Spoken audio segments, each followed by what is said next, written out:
Dito nga si Esmeralda ang katapat ko, pero makikipagbakbakan agad siya dun. Di mo na siya pumunta dito sa lane niya. Kaya ayun, naisip ko, napuntahan na lang siya.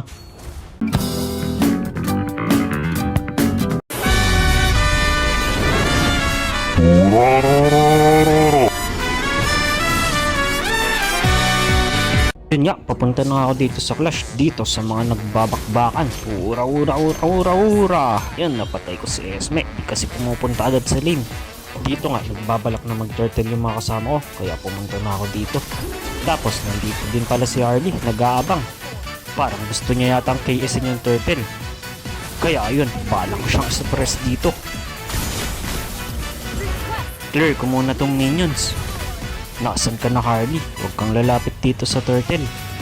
Yun, hanggat nandito ako, di ka makakalapit dito sa turtle. Ano, Harley? Wala na. Kuha na namin yung turtle dito. Dito, nakita ko sila si Mid, nakikipagbakbakan. Ura, ura, ura, ura, ura, ura, ura, ura, ura, ura, ura, ura, ura, ura. Ay, tumakas siya. Ito na lang kaya si Babe. Kaya lang, ayaw din ako palapitin ni Harley. Oh, andito na si Kagura. Tapos yan, napatay na si Harley.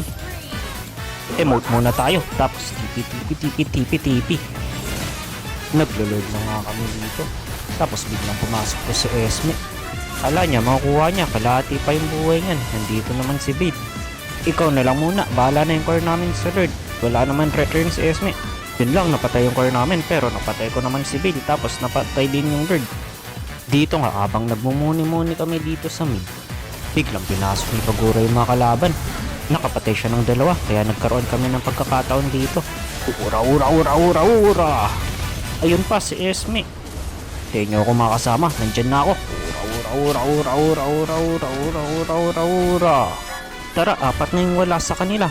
Ano na para mag-push? Dito tayo sa bot. Mas malalim yung mga minions dito. Nandito pa si Harley. Mamamatay ka din sa amin. Ura, ura, ura.